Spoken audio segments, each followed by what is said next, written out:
Today, it's an authentic interview with Dr. Naomi Boyd, transcending from classic ballerina to academic leader.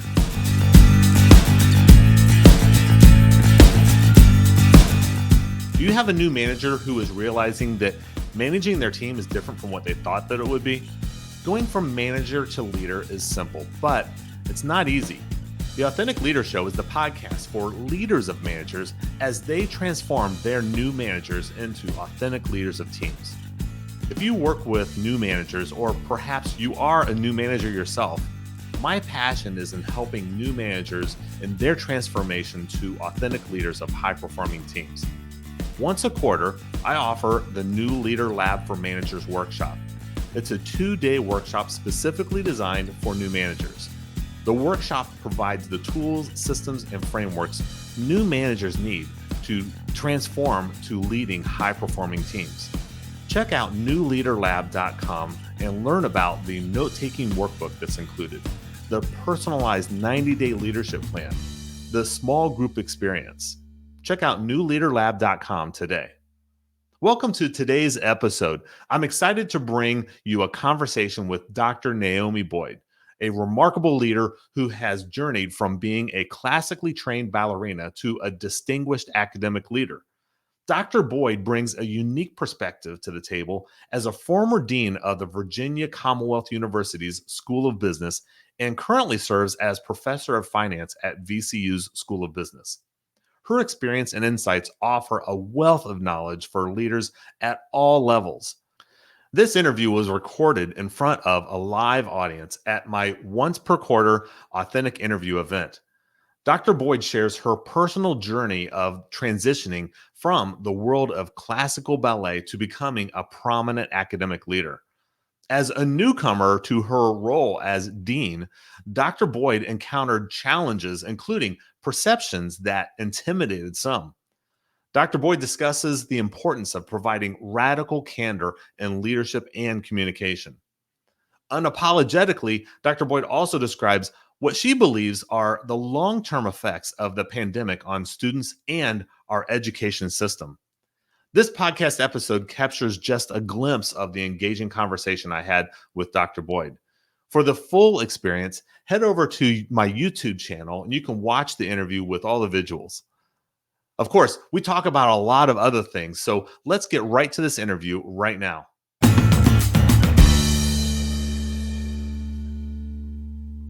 What was your first management experience when you very first got to manage maybe a team or a group of people? And more specifically, I'd love to know, do you consider yourself a natural born leader? And how did you navigate that new manager role? That's a great question. I would say it probably was at West Virginia University. I became department chair pretty much the moment I got tenure. It was like, wow. We need you, go do this. And I was like, wait, please don't make me do this.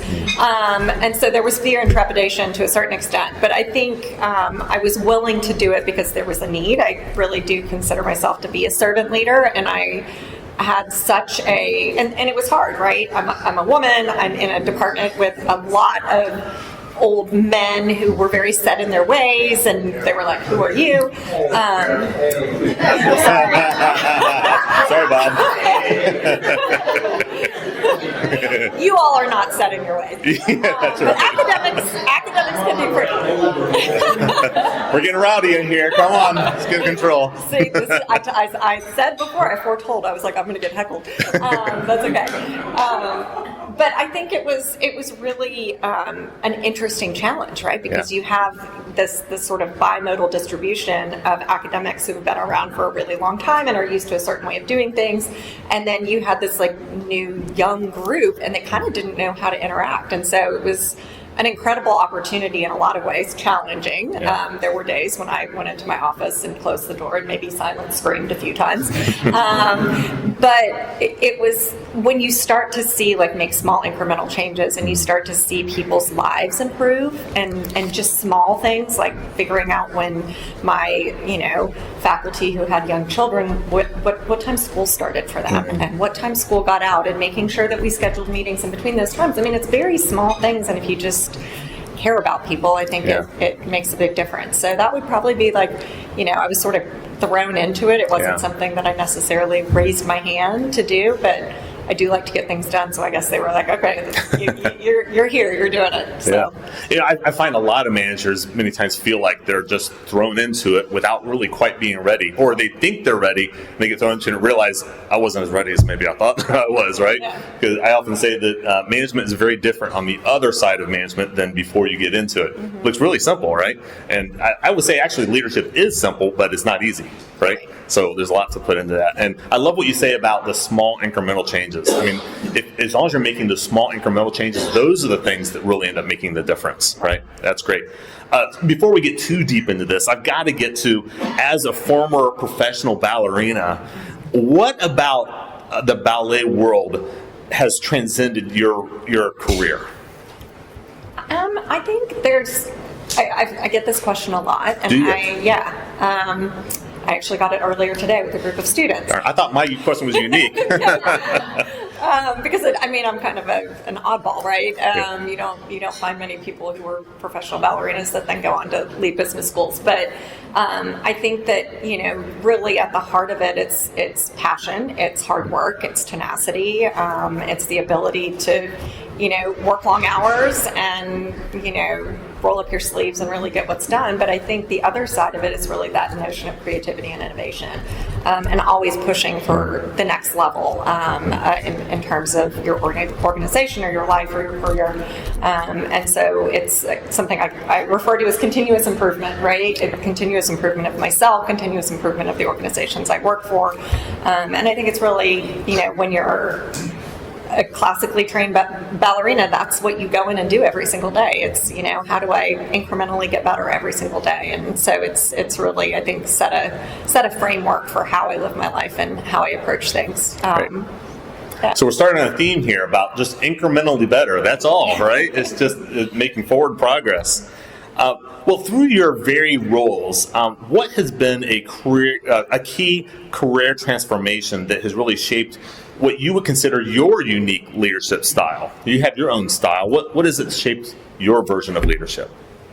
I think it's really just this idea of genuinely caring for the people that you have the privilege of serving. And really getting to know them on a personal level, really understanding who they are as people. And I often have likened higher ed to a giant jigsaw puzzle with a bunch of missing pieces, right? And you have no resources, so you can't go out and buy new pieces. And so you really have to look at your organization, understand who these people are, where they want to grow, what are their strengths and weaknesses, and sort of develop and grow them into a total picture, right? And I think a lot of organizations these days are in that same space. But if you really, when I went to VCU, one of the first things I did was we were working on a really complicated problem and sending emails back and forth. And I said, this is for the birds. I'm going to pick up my laptop and I'm going to walk down the hall and I'm going to sit in this guy's office and we're going to actually just get this done. And I remember my assistant at the time said, you can't do that. And I said, why? Why can't I do that? I have legs. I have a computer. Let's go. And she said, you're the dean. You're going to scare people. And I was like, well, they are going to really have to get used to it because I'm going to walk around. I'm going to be in people's offices. People need that sense of visibility. And you really get to the heart of your organization if you really know your people. And so that was something that was transformative in terms of developing me as a leader and really having people know who I am. And it created spaces and opportunities for people to bring things to the table that I don't think they would have otherwise. Yeah, I think it's an important aspect for leaders to really get to know their people on a personal level. One of my very favorite quotes, and I think it's Jim Rohn that said this one, is that people don't care how much you know until they know how much you care. Right? And that is the crux, I think, of what you're talking about. So, great. From your academic and business perspective, what do you see are the most pressing current issues for business leaders right now? I think we're in a really challenging time and space. I think, from a faculty perspective who works with really young people, I think workforce development is really challenging right now. We have these amazing young people who have been through incredible trauma and have these gaps and deficiencies. And I was just, again, talking to a group of students today, and I said, you've got to push yourselves to be uncomfortable.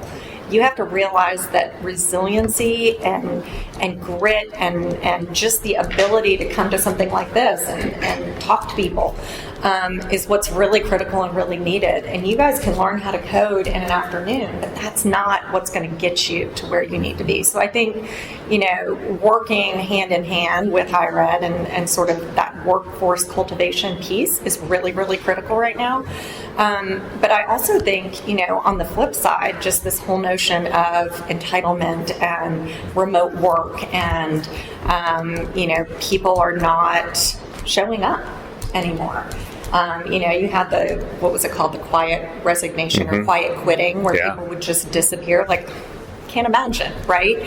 And so there's not that sense of accountability and setting expectations and longevity in organizations that really, I call it the fiber, right? It's lacking that basis and that fiber of people who really care deeply about the organization, who have been there for a long period of time to really grow it. And I think that makes it really challenging because there's just this constant churn, and some people are always looking for what's the next best thing rather than finding those organizations that really care about them, and then they're going to care back. So.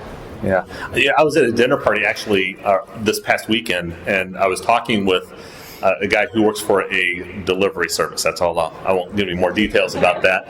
But he's saying these delivery drivers are being paid in excess of over $110,000 a year and still struggling with getting them to show up to work. So, the money thing is not the thing.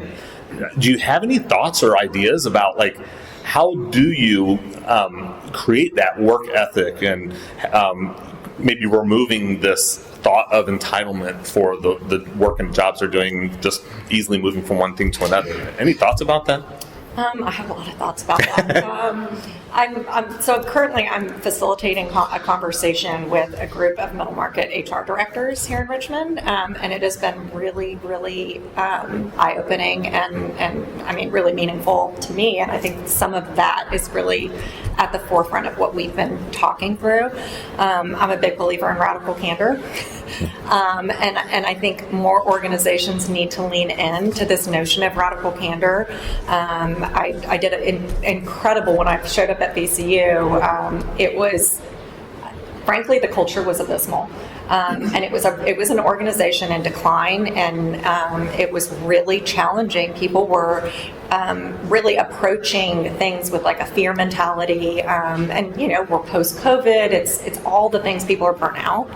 And so I really leaned into this notion of radical candor, and we're gonna get rid of quiet discontentment, and we're really going to focus on building a sense of community. And I think, at the heart of strong organizations and trying to really engage people in different ways, we created a value system that we created holistically as an entire school that was focused on community, appreciation, respect, and empathy. So VCU has this culture of care, and I said, well, what does that mean? How do you actually operationalize that and put it into action? And it was incredible to see the way that people were interacting changed. It was almost overnight that, people would come up to me and say, can I have a radical candor moment with you? And I'm like, yes, you can. This is fantastic. But it created that space, if you will, for people to bring issues to the table, but do so with I always said, you can bring me all the issues in the world, but you have to come to me with a solutions-based mindset, right? So come with some kind of let's talk through this. We can be thought partners. But I think it really changed the perspective of the school and how people were interacting, and it really helped us get to the heart and get out in front of issues with recruitment and retention, to create that that community and that space where people were happy to come to work, as opposed to let me roll up the sleeves and go make the donuts again. There was some wind at everybody's back because people felt like they were part of something too. And I think involving your teams in big and hard discussions makes them feel like, okay, we're part of the solution. So I find that some people are confused or don't understand what radical candor really is, right? It sounds like a little aggressive. right? Obnoxious aggression is not the key. Exactly. How would you describe that in maybe a simplistic way? What does it really mean to provide radical candor? I really think that it is bringing issues to light that are really challenging or hard or painful, without fear and trepidation, but in a really respectful way. Yeah.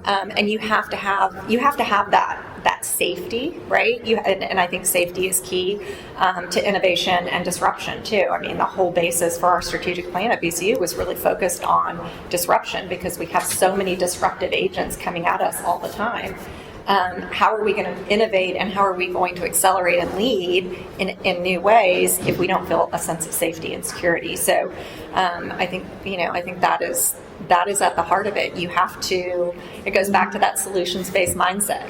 I think you can, if you come in with, these are things that I want to do, or these are problems that I'm having, how can we overcome it?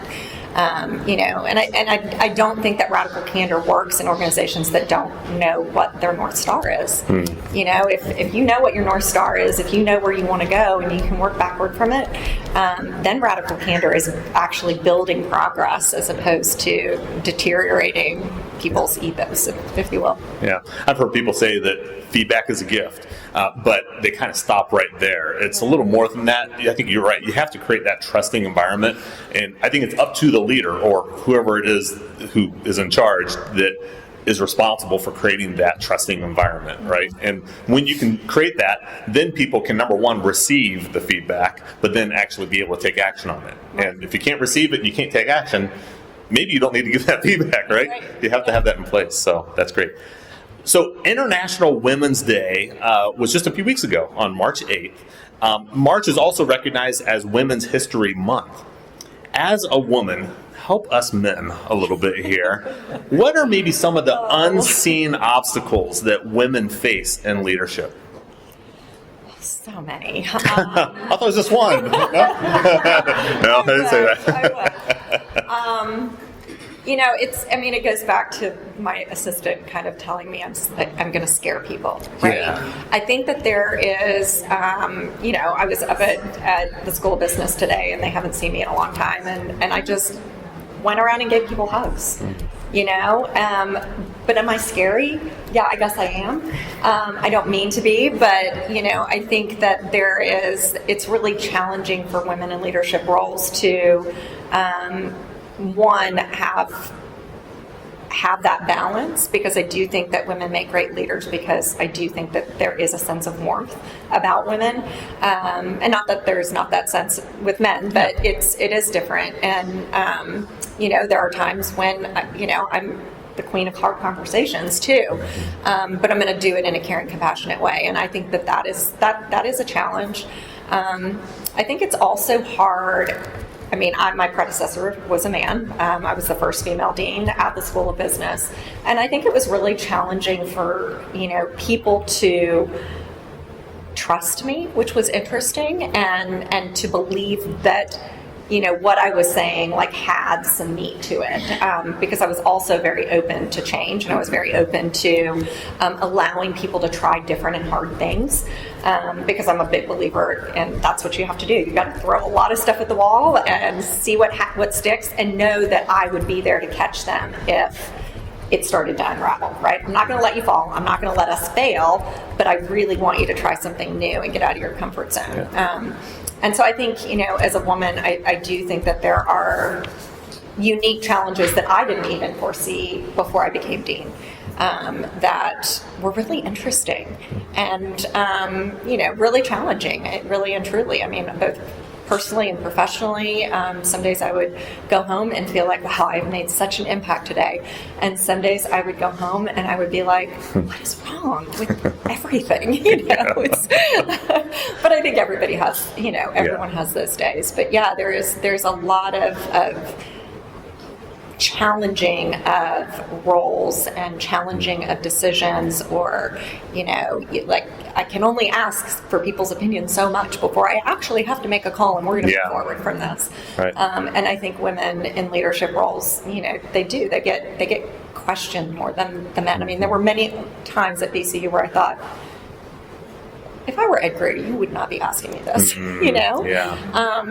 And so I think, there are unique challenges, but at the same time, I don't know. You just got to keep working on people and moving forward. And I think ultimately we came to a great place of caring for one another. So, but you got to get through it to get to the other side. Good. We've all heard the complaining about today's generation of professionals that are coming into the workplace. Of course, you're on the front line of these brand new professionals who are just now starting their career. What do we have wrong about today's workforce, and what do we have to learn from the next generation of business leaders who are coming up right now? I mean, I think at their heart, they're incredible, right? I mean, they are optimistic and they are so smart. They're smarter than any of us, right? And they can pick things up really quickly. I think the problem, the problem is me, right? I look at the helicopter parents, and I am one of them, 100%. I have Life 360, and I track my children all over Richmond all the time. I think that there is not a sense of resiliency, and one of the things that we were really trying to instill at BCU was how do we create pockets of opportunity and use entrepreneurship really to get students to not be afraid to fail, because if they're afraid to fail, they're gonna jump ship at the first scary thing. But then on the other side, there is this incredible realization, and I've even spoken to my kids' school about this. They go to Freeman, and they should be back to normal. These kids, I could talk about trauma all the time. Their mental health is shot. They have higher levels of anxiety than, they would be institutionalized 50 years ago. And so seeing them go through this transition, and then we're trying to send them out into the world, and frankly, they're not ready. And so I feel like, having maybe I should write a book on, everyone needs to take a step back. Everyone needs to realize that we lost 3 to 4 years, and there is not going to be a normal, quote unquote, student on a campus for another 10 years. It is going to take that long to kind of move through and really realize what the deficiencies are and really work on them. I think we need to move away from, frankly, these large institutions, because these kids need more guidance. They need more, I had a group of 20 students last fall, and I knew everything about these kids, and they knew that, and still know, that they can call me if they need something, or if they have a question, or if they're worried. And I think that they need more hands-on care to really elevate them to the point where they can be like, okay, now go. And you have to have moments like that, right? Where you are letting them fail, you're letting them figure it out. I mean, frankly, I think the education system's broken. I'll just say it. And I think higher ed is really, really, really broken right now. And so it's a huge challenge in terms of, trying to overcome parents like me,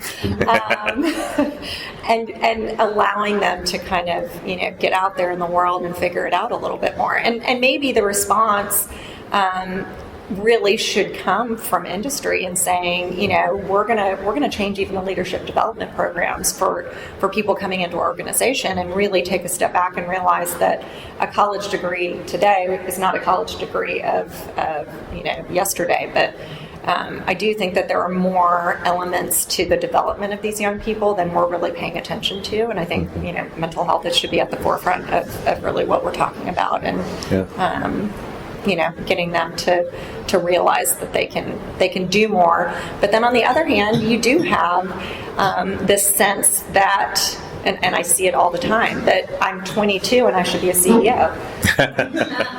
And it's like, well, I'm 46. And I've lived a lot of life, and it's been really hard. And so, I talked to this group of students today. I said, you're at the point in your life where you need to set 1-year goals. Yeah. I said, when you are 25, you need to start setting 5-year goals for yourself. Oh, that's cool. And I think that getting back to that just basic notion of goal setting will help them to realize and being continuous learners and making sure that, like, what are you adding to society? What are you adding to your organization? Ultimately, what are you adding to yourself? Yeah. And focus on making yourself better, not focused on what I believe I should have at this moment in time. Because, well, give me a break. If you look at all the best CEOs out there, I mean, they didn't start until they were in their 50s. That's right. That's right. It's a long road. It's a long journey, but we're just in a society where everybody wants everything now. So it's hard. Well, kind of a shift from what we're talking about here. I'd just be curious, as a professor of finance, what are business leaders, what do we need to learn about finance that perhaps we're just missing? I would say that it's actually the opposite. Oh, so I'm kind awesome. of a cynical academic, to be honest. I really think that there needs to be more integration between, and I believe this for a long time, between industry and academia. I think that we have a lot to learn in terms of, what are the processes, what are the problems, what are the things that academia really could help address in a meaningful way, as opposed to, especially being a department chair. I mean, I would make my faculty come on field trips with me to New York and sit in boardrooms with CEOs and executives, and they didn't want to do it, and they were not very happy with me. But then they would come back and they would have all these new research ideas, and so I really think there's been this barrier between the two, and frankly, the industry surpassed academia about 10 years ago, and so it's time for the academy to step up and realize that the dissemination of knowledge and the training of people and even the creation of new opportunities and new spaces, we should be leading in the academy, but we're not. We're still teaching the same, DCF model that nobody uses, from 30 years ago. So, yeah. Okay, well, that's good. I appreciate hearing that. What business book has had maybe the most influence on you, and why that book? That is a good question. I would say, from a leadership perspective, Start With Why is one of my favorites. I think that I've always started with why. Anytime we've made a decision, every time we've looked at a new strategy or approach, and I consistently ask myself that. At VCU, it was like I would go and talk to the students. Why VCU? Why did you come here? Why do you want to be here? What are the problems? Because I think I'm incredibly mission driven, and I think if you know who your audience is, if you know and are constantly asking that question of why, it gives you that pause, it gives you that breath to kind of take a step back.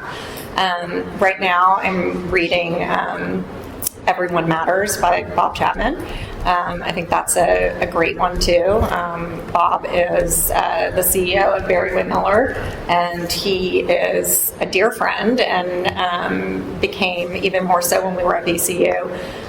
Incredible leader, and I think that the lessons that he and kind of his mission is, the world is broken.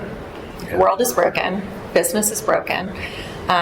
We're so focused on profit metrics, and we're so focused on growth that we forget what matters, and our people are what matter. And so that has been, really, I think, impactful. And you asked me earlier, kind of framing the leader that I am. I think VCU kind of gave me that opportunity to really work with a group of people that were incredibly talented but incredibly broken, and be that glue that kind of came back in and said, you know what, I care about you, and if I care about you and you care about me, this institution's going to be better, and our students are going to be better, and we're all going to be better off. And that's kind of, Bob's book is telling more of his story and his journey, but I think at the heart of it, I love that, if you go to the Barry Whitmiller website, they say success is mattered by our ability to care for those who work for us. And I love that. So. Yeah, excellent. One last question before we get to the Q&A section. So this is where you guys need to get ready with your questions as I ask this last question. From your perspective, what does it mean for a leader to be authentic? I think it means that you are not afraid to be vulnerable. I think that I had the incredible honor of leading academic transformation at VCU and being in this room with these 70 incredible people from all across our campus. And, there was a moment where, there's real fear in the room. There's real power struggles. And, we had a facilitator there and we were talking about radical candor and we were talking about all of these things. And somebody raised their hand and she just flat out said, I don't know why we're doing this. I don't know why we're here, because none of this really matters. There's 17 deans in the room. She's like, if I say something that they don't like, they're going to come after me. And it just opened up a whole conversation. That's brave. Yeah. That's awesome. But it was awesome. And it was because, and here I'm just like little old me standing up there. And I just started talking about my own journey and my own vulnerability and the fact that school business could cease to exist, and so many people came to me after, as we were kind of ending the task force work, and they said that was the moment that things changed. Yeah. That was the moment that we were willing, because you were so vulnerable in that moment of saying, I could lose my job. This school business could be merged into health sciences. I mean, that's what's happening in Europe. And, all of my dean colleagues just came and literally wrapped their arms around me. I mean, it was just such an overwhelming, moment for a huge group of people to really have that experience. And, you just I just went with it. Yeah. But I do think being an authentic leader, you have to put yourself in other people's shoes and really, have that empathy and that grace and all of the, the care. And in the end, you're going to get better results because people see you as their leader, but they see you as a human being as well. That story's got to go in your book. I hope I can get an autographed copy when it comes out. I want to thank you for sharing your stories. It was just a wonderful conversation we had here today. Truly an honor to be able to interview you. So thank you for joining us. Thanks for having me. Yeah.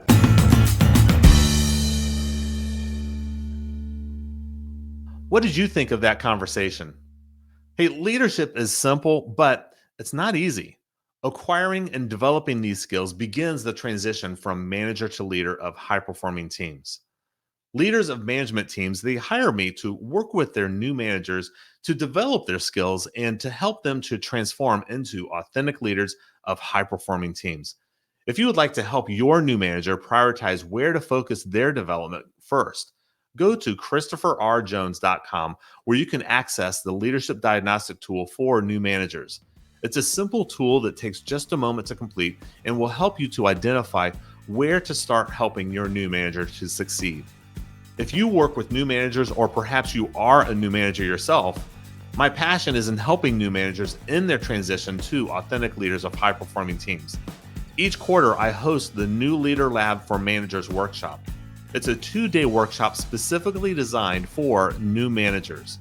The workshop provides the tools, systems, and framework that new managers need to transform into leadership. Check out newleaderlab.com to learn more and to see which of our 4 registration options fits best for you. Check out newleaderlab.com today. If you can relate to anything that I shared today, or if you would like to ask me questions, I would love to talk with you. Just put a comment right here. You can also DM me or reach out to me through my LinkedIn profile. You can connect with me on LinkedIn. You can find me on LinkedIn at I am Christopher R. Jones. You can find more information and other free resources at ChristopherRJones.com. Hey, thank you for joining us today. Please come back next week for another episode.